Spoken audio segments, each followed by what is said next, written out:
Good afternoon, everyone. Thank you for joining us today for the Special Education Virtual Information Session. My name is Sion John. I'm the Assistant Director of Admissions here at the Johns Hopkins School of Education. Also presenting today, I have my colleague from the Office of Admissions, and she will introduce herself. Good afternoon, everyone. My name is Tanya McMillan. I am an admissions coordinator here at the School of Education. Thank you for joining us today. Finally, presenting today, we have one of the special education faculty members, Dr. Rebecca Cruz, joining us today. And before we get started, I would like to cover a few housekeeping topics. First, today's webinar is being recorded. We will be able to share the link to the recorded video with you after the event is complete. There will be a Q&A session at the end of the presentation. Please type your question in the Q&A box and we will read and answer your questions. I'd like to share the agenda for today's virtual webinar. We'll start the presentation sharing an overview of the Johns Hopkins School of Education. Then Dr. Cruz will go over details of the special education programs. And lastly, admissions will wrap it up with admissions requirements and leave the floor open for questions at the end. And to start, we're one of 9 schools at Johns Hopkins University. We began offering college courses for teachers in 1909, and then we became our own school in 2007. We are proud to share that the Johns Hopkins School of Education is consistently ranked one of the top schools in education by the U.S. News and World Report. And for school enrollment, we have approximately 1,741 students, and we offer 25 graduate programs, which includes our doctoral, master's, and graduate certificate programs.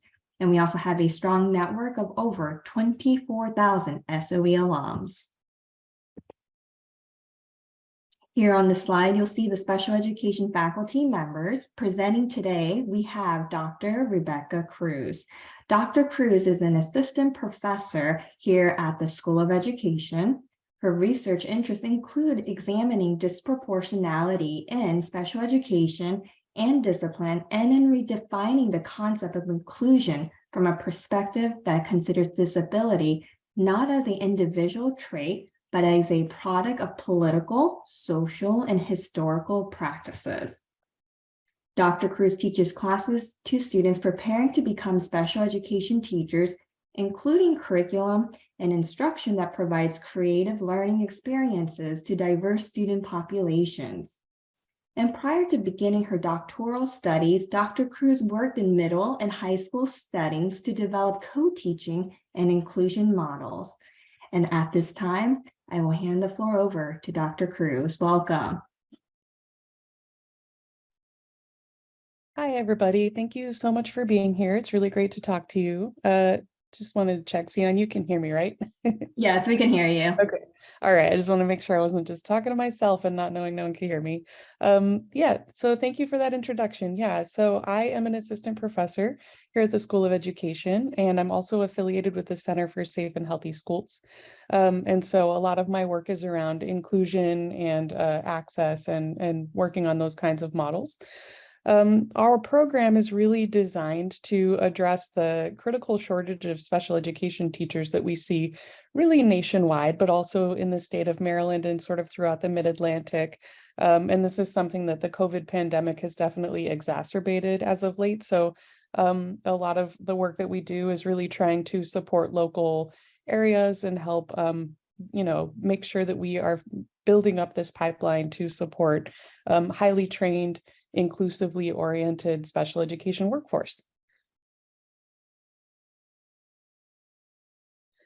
So our program offers 3 different pathways.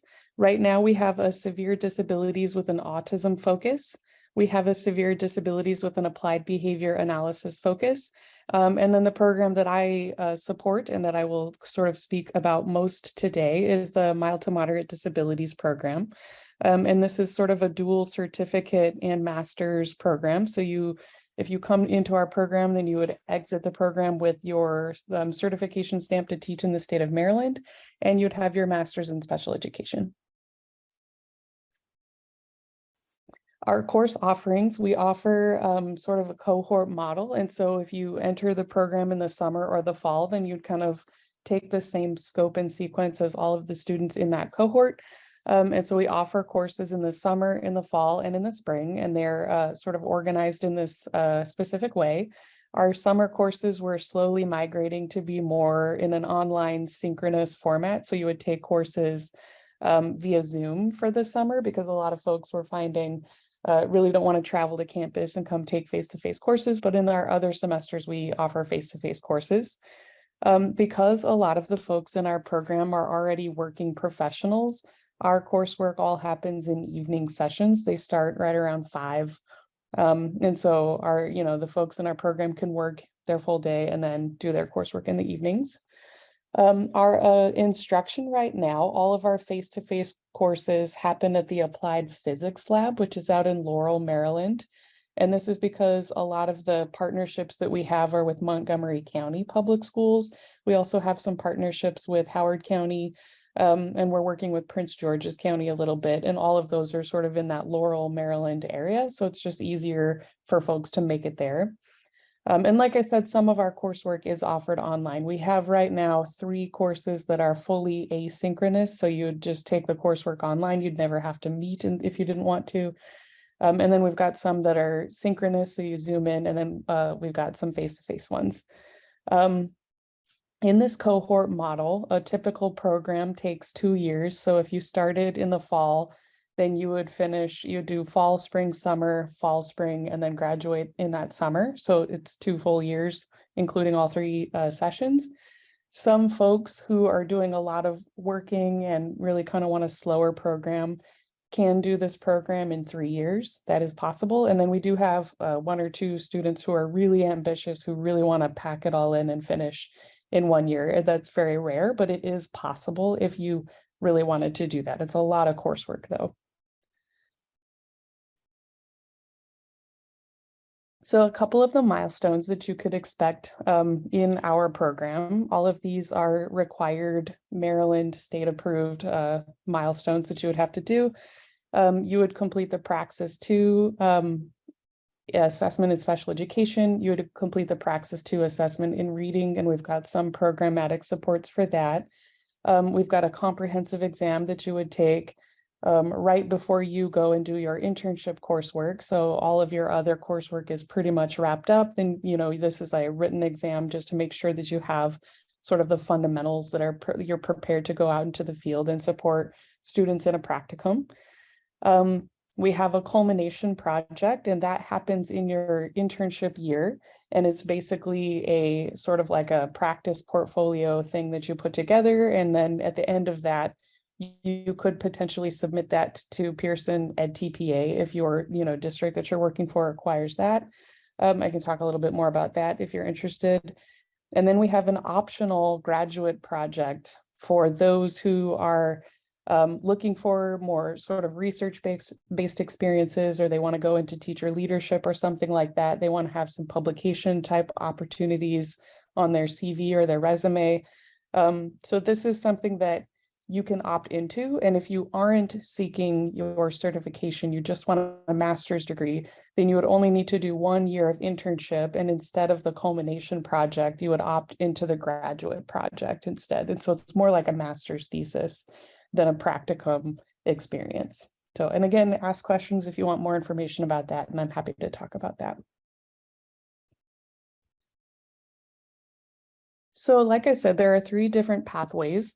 And one of our pathways is this autism focus. We also offer a certification in autism for those who already have their credential and just want a certificate, maybe for their district or something.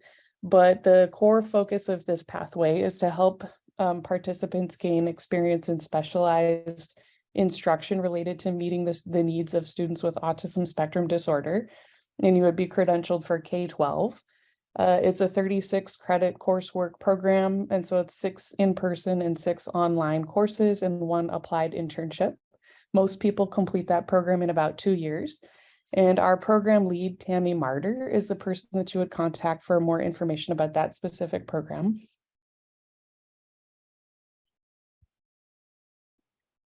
And here's just sort of an example of the scope and sequence of that program. So those courseworks that have an asterisk by them are the online courses.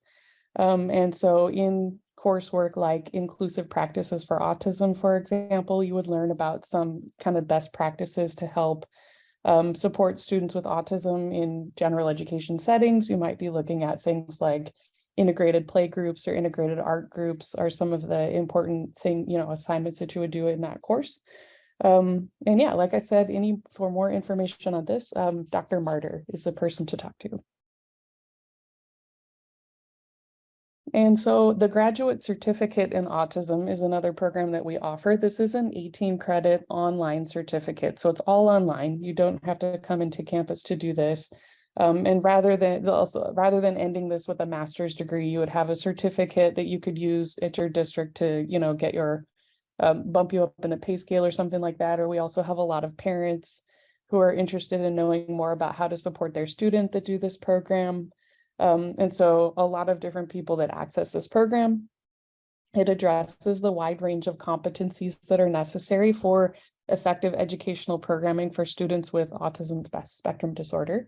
And again, Tammy Martyr is the person to talk to if you want more information on the certificate. So, and like I said, I am one of the faculty leads that works in the MMD focus. So students with mild to moderate disabilities, master's and certificate program. And it is meant to help you gain expertise in delivering specialized academic instruction to meet educational needs of students with disabilities in a whole different range of educational settings. It's really meant for students that are fully included or in, less restrictive placements, although we do have some folks that work in more restrictive settings that access this program too, that are just interested in knowing more about inclusion and inclusive frameworks. This is a Maryland State Department of Education approved program for initial certification. And when you enter the program, you can select elementary, middle, or secondary adult. And whatever you select, that's the credential that you would end up with. And your internship would need to be in one of those places. So if you're already a paraprofessional or something like that, you're already working in a school system and you select elementary, where you work, if you want that to be your internship place, would have to match up with the credential that you're doing. So I want to note that up front because we have some folks that are working in preschools who select elementary, middle, but unless you're working with first graders, then where you're working doesn't really work for your internship placement. And we do have an intern coordinator who can help find you another placement if that's what you're doing. There's 39 credits of coursework. So there are 13 courses, 2 of which are internships. And it's really meant to be a 2-year program. Although, like I said, some folks take a little longer, some folks take a little faster if they really want to. And here is the example of all of the coursework that we offer. Again, the courses with little asterisks by them are, those are some of our fully online courses. So like access to general education with technology is an example of a course that's all asynchronous. So you don't ever meet with your instructor unless you specifically reach out to them and ask to meet with them. And then we've got a few that we've migrated to online synchronous. So like our collaborative programming course, for example, is now an online synchronous class. So they Zoom in once a week to meet. And then there's also a Canvas shell that's got all of the assignments and information in it. And then we've got some face-to-face classes. So like our math methods class, for example, is a class that meets at our applied physics lab building once a week. And in that course, you would kind of work on designing unit plans and learning best practices for how to teach math, how to really scaffold some of those skills, and how to work on supporting students with disabilities in a general ed setting to access math content. And then we have, like I said, we partner with Montgomery County Public Schools for a couple of programs, and this is one of them. And it's called the Set It program. And what that means is if you are already working in Montgomery County and you are a paraeducator or some other kind of employee there working with students, you can enter our 2-year program to earn your special education credential. It's again a cohort approach. So you take a prescribed series of coursework with your cohort. And this is a really exciting opportunity for those who really want job embedded internships. So you already know the students that you're working with, you're already receiving a salary and benefits from Montgomery County. And then they offer partial tuition support. So it's a good way to kind of get a discount on the coursework and end with your credential in a setting where you already want to teach. So Dr. Shelton is our lead for that program. So her contact information is right here. And of course, if you forget, you can contact any of us and we can direct you to the right person. So really what we're looking for, for folks that want to enter our program with a mild to moderate disabilities focus is people who really want to do a state approved curriculum. Although, like I said, we do have kind of like a research sort of pathway. If you're looking to be a teacher leader or, maybe teach for a couple of years and then go on and do an EDD or a PhD, we do support that through this graduate project experience that we offer. But we really want people who can commit to 2 years of really intensive coursework. It is a graduate program. And so you really have to kind of be prepared for a lot of rigor in that process. And, really want to, we'll interview you upon, if you apply. And really what we're looking for are people who are interested in practical classroom, experience. We're looking to fill that teacher shortage pipeline. So that's our ideal candidate. Thank you, Dr. Cruz. So now we're going to move on by reviewing the application requirements. Candidates must have a 3.0 or better cumulative undergraduate grade point average. Applicants must also submit a completed online application, which can be found on our website. The current application fee is $80. All official transcripts from post-secondary institutions attended are required. We do require all official transcripts, including those from institutions you may have taken courses, but did not receive a degree. Also, an essay and a current resume, as well as 2 letters of recommendation from individuals who can speak to your work in the field of special education. For the mild to moderate program, testing scores are required if your GPA is less than 3.0. Please visit the Maryland Department of Education's website for a listing of specific tests that are accepted.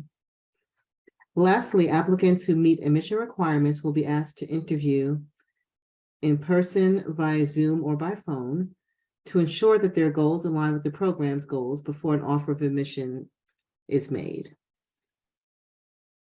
For international students, if your degree was completed outside of the United States, please keep in mind that you will need to complete a course-by-course credential evaluation. Additional information on this can be found on our school's website.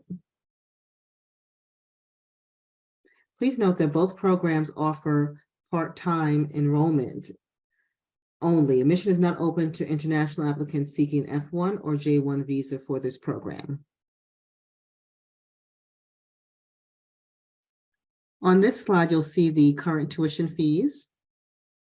The current tuition for the School of Education is $918 per credit for face-to-face courses and $972 plus a $20 per credit technology fee for online courses.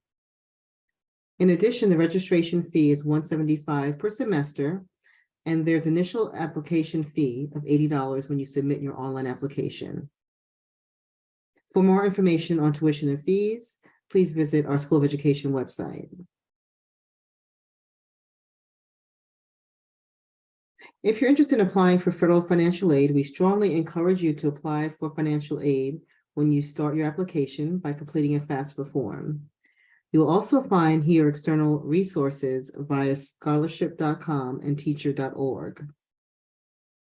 Additionally, the School of Education offers a limited number of partial need-based institutional scholarships each year.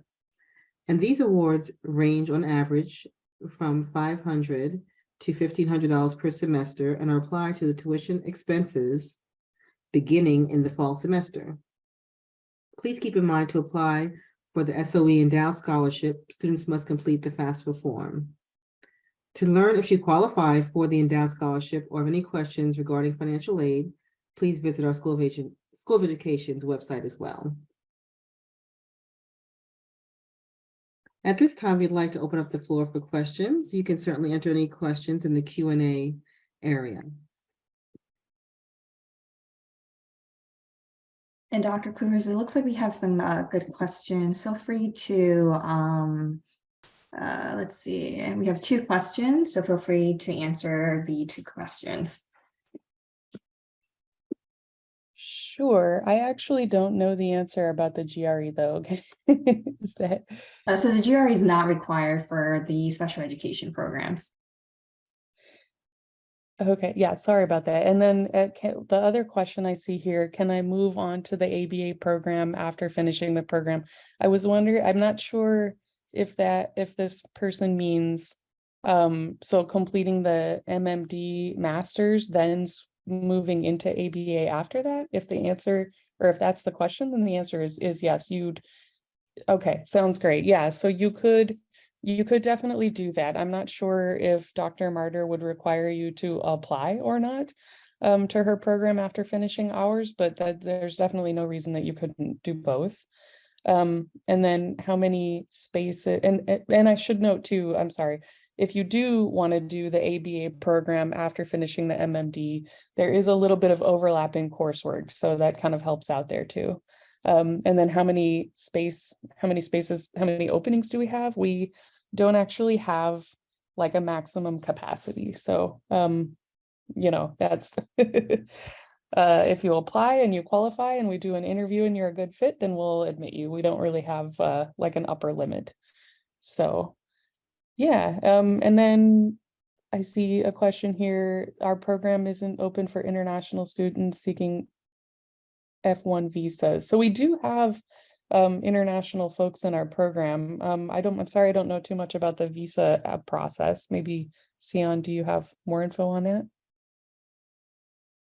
So thank you, Dr. Cruz. So for this program, admissions are open to those that are seeking an F1 or J1 visa. If you're not seeking a visa, that's fine. But if you are seeking a visa, then the program will not be eligible for those that are seeking an F1 or J1 visa. All right, and then I see how long is the admissions process question. That is also maybe Sion or Tanya could talk about. I know I do a lot of the interviews, especially for folks who are not doing SEDIT. The SEDIT folks would interview with Dr. Shelton. But for any folks who are not doing the SEDIT program, I would be doing that interview, and we usually set it up in, if you complete your application, it usually takes us about a week to set that up with you. And then it's about a week before we do the interview. And then we make a decision about, whether or not we're going to admit you like about a week after that. So it's like about a month from the time you submit your application, but everything else, yeah, I think it's kind of up to you for how quickly you get things uploaded.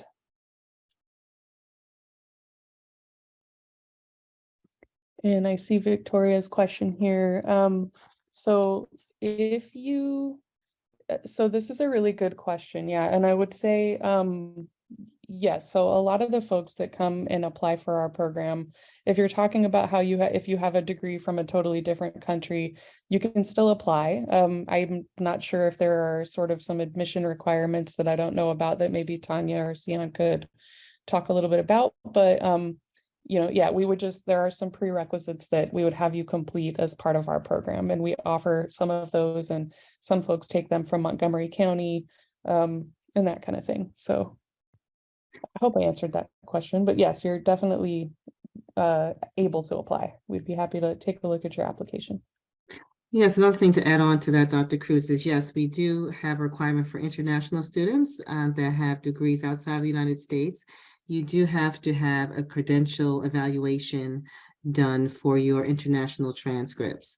And there's information on our admissions page under international student admissions that will have that information outlined, and you'll see some recommendations on organizations that do those credential evaluations. They are third-party companies, so you would contact them with regard to the process and any fees involved. Great. Yeah, thanks for that, Tanya. And so I also see a question here, the process for application for SEDIT, if you are admitted. So SEDIT, like I said, goes through Dr. Shelton, and so she does that interview process. It used to be before COVID that some of the folks from Montgomery County were also a part of that interview. We've kind of moved away from that a little bit. And so they kind of just have Dr. Shelton do it. But as far as, the paperwork and things like that, she kind of walks you through that process. So, yeah, and a lot of that is done at Montgomery counties. And then, yeah, are there scholarships? There are certainly a lot of different things we're working on. So sometimes we are able to offer some tuition support through grants that we have through the state of Maryland. We're working on one right now. If it's funded, then that, is really exciting. And then as far as other sort of like not specific to the School of Education scholarships, I will leave that again to Tanya. Yeah, so one question I did have, we do have a lot of information on our financial aid page on the our School of Education website, which is education.jhu.edu under financial aid. There are resources there as well as the application, link to the application to apply for FAFSA, as well as information on grants and scholarships that are offered at the School of Education, also external resources as well to other organizations. So you definitely want to check that out. If you do need that information emailed to you, we can send you an email. You'll see my contact information on the last slide that we'll share.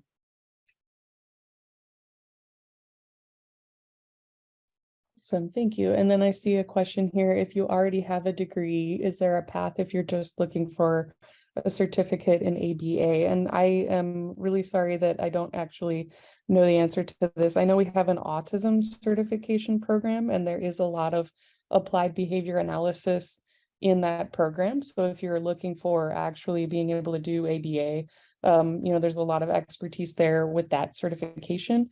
If you are looking to be like board certified behavior analyst or something like that, I think we maybe used to have a program. And if you contact Dr. Martyr, she can let you know if they're still admitting students to that. And then as far as housing options, our program is a post baccalaureate, so we're graduate. I don't think that we have housing options. And I don't even know who I would direct you to answer that. Yes, for this program, Dr. Cruz, you are correct. We don't have any housing options for these programs since it's a graduate program. We don't provide housing for applicants to the program.